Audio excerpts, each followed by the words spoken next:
Dinosaur ಅಷ್ಟೇ ಅಲ್ಲ, 415 ವರ್ಷಗಳ ಹಿಂದೆ ಈ ಭೂಮಿ ಮೇಲಿತ್ತು ರಾಕ್ಷಸ ಚೇಳು. ಇದೀಗ ಸಿಕ್ಕಿದೆ ಸಾಕ್ಷ್ಯ. ಚೇಳು ಅಂದ ಕೂಡಲೇ ಸಾಮಾನ್ಯವಾಗಿ ಎಲ್ಲರಿಗೂ ಭಯವಾಗುತ್ತೆ. 8 ಕಾಲುಗಳನ್ನ ಹೊಂದಿರುವ ವಿಷಕಾರಿ ಜೀವಿ ಇದು. ಇದು ಕುಟುಕಿದ್ರೆ ವಿಪರೀತ ಉರಿ.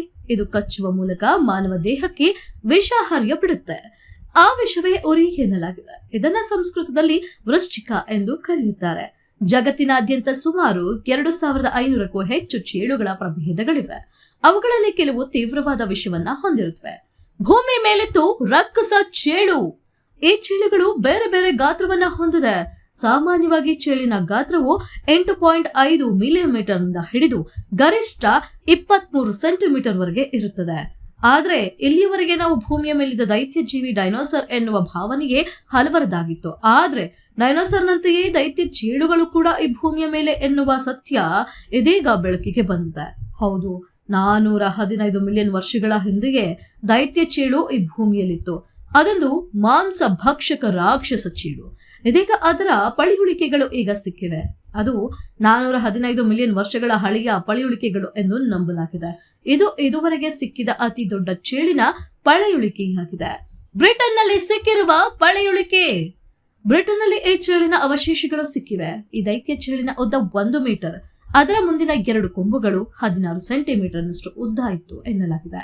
ಭೂಮಿಯ ಮೇಲೆ ಮಾನವ ಜೀವಿ ಅಸ್ತಿತ್ವಕ್ಕೆ ಬರುವ ಮೊದಲೇ ಈ ದೈತ್ಯ ಚೇಳು ಜೀವಿಸ್ತಾ ಇತ್ತು. ಜೀವನಕ್ಕಾಗಿ ಅದು ಮಾಂಸ ಬೇಟೆ ಮಾಡ್ತಾ ಇತ್ತು.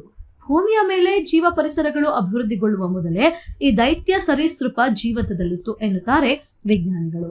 ಬ್ರಿಟನ್ನ ಆಂಗ್ಲೋ ವೇಲ್ಸ್ ಜಲಾನಯನ ಪ್ರದೇಶದಲ್ಲಿ ಈ ಚೇಳಿನ ಪಳಿಯುಳಿಕೆ ಸಿಕ್ಕಿದೆ. ಭೂಮಿಯ ಮೇಲೆ ಮಹಾ ಅರಣ್ಯಗಳು, ದೈತ್ಯ ಮರಗಳು ಸೃಷ್ಟಿಯಾಗುವ ಮೊದಲೇ ಈ ರಾಕ್ಷಸ ಚೇಳುಗಳು ಅಸ್ತಿತ್ವದಲ್ಲಿದ್ವು ಎಂದು ನಂಬಲಾಗಿದೆ. ಅಂದರೆ ಸಣ್ಣ ಸಣ್ಣ ಕುರುಚಲು ಸಸ್ಯಗಳು ಬೆಳೆಯುತ್ತಿದ್ದ ಹೊತ್ತಿನಲ್ಲೇ ದೈತ್ಯ ಚೇಳುಗಳು ಜೀವ ಪರಿಸರದಲ್ಲಿ ತಲೆ ಎತ್ತಿದ್ದವು ಎಂದು ವಿಜ್ಞಾನಿಗಳು ಹೇಳ್ತಾರೆ. 1 ಶತಮಾನಕ್ಕೂ ಹೆಚ್ಚು ಕಾಲ ಈ ದೈತ್ಯ ಜೀವಿಗಳು ಭೂಮಿ ಮೇಲೆ ಇದ್ದವು ಎಂದು ಹೇಳಲಾಗಿದೆ. ಸಿಕ್ಕಿದ ಪಳೆಯುಳಿಕೆ ಬಗ್ಗೆ ವಿಜ್ಞಾನಿಗಳಲ್ಲೇ ಗೊಂದಲಗಳಿದ್ವು. ಇವು ಚೇಳಿನ ಪಳೆಯುಳಿಕೆ ಹೌದಾ ಅಲ್ಲವಾ ಎಂಬ ಜಿಜ್ಞಾಸೆ ಎದ್ದಿತ್ತು. ಚೇಳಿನ ಮುಂಭಾಗದ ಪಳೆಯುಳಿಕೆಗಳು ಮೊದಲು ಸಿಕ್ಕಿತ್ತು. ಆದ್ರೆ ಬಾಲ ಮತ್ತು ಕುಟುಕುವ ಹಿಂಭಾಗದ ಅಂಗ ಪಳೆಯುಳಿಕೆಯಲ್ಲಿ ಸಿಕ್ಕಿರಲಿಲ್ಲ. ಇದೀಗ ಕೊನೆಗೆ ವಿವರವಾಗಿ ಪರಿಶೀಲಿಸಿದಾಗ ಅದು ಚೇಳಿನದ್ದೇ ಒಂದು ಪಳೆಯುಳಿಕೆ ಎಂದು ನಿಷ್ಕರ್ಷೆಗೆ ಬರಲಾಗಿದೆ. ಚೇಳಿನ ವಿಷವು ಭಯಾನಕವಾಗಿರುತ್ತದೆ. ಆದರೆ ಕುತೂಹಲಕಾರಿ ಸಂಗತಿ ಏಕೆಂದರೆ ಈ ವಿಷ ಕೆಲವು ಮಾರಕ ಕಾಯಿಲೆಗೂ ಮದ್ದು. ಚೇಳಿನ ವಿಷವನ್ನ ಕ್ಯಾನ್ಸರ್, ನೋವು ನಿವಾರಕಗಳು, ಪ್ರತಿಜೀವಕಗಳು ಮತ್ತು ಸ್ವಯಂ ನಿರೋಧಕ ಕಾಯಿಲೆಗಳ ಚಿಕಿತ್ಸೆಯಲ್ಲಿ ಬಳಸಲಾಗುತ್ತದೆ ಎನ್ನಲಾಗಿದೆ.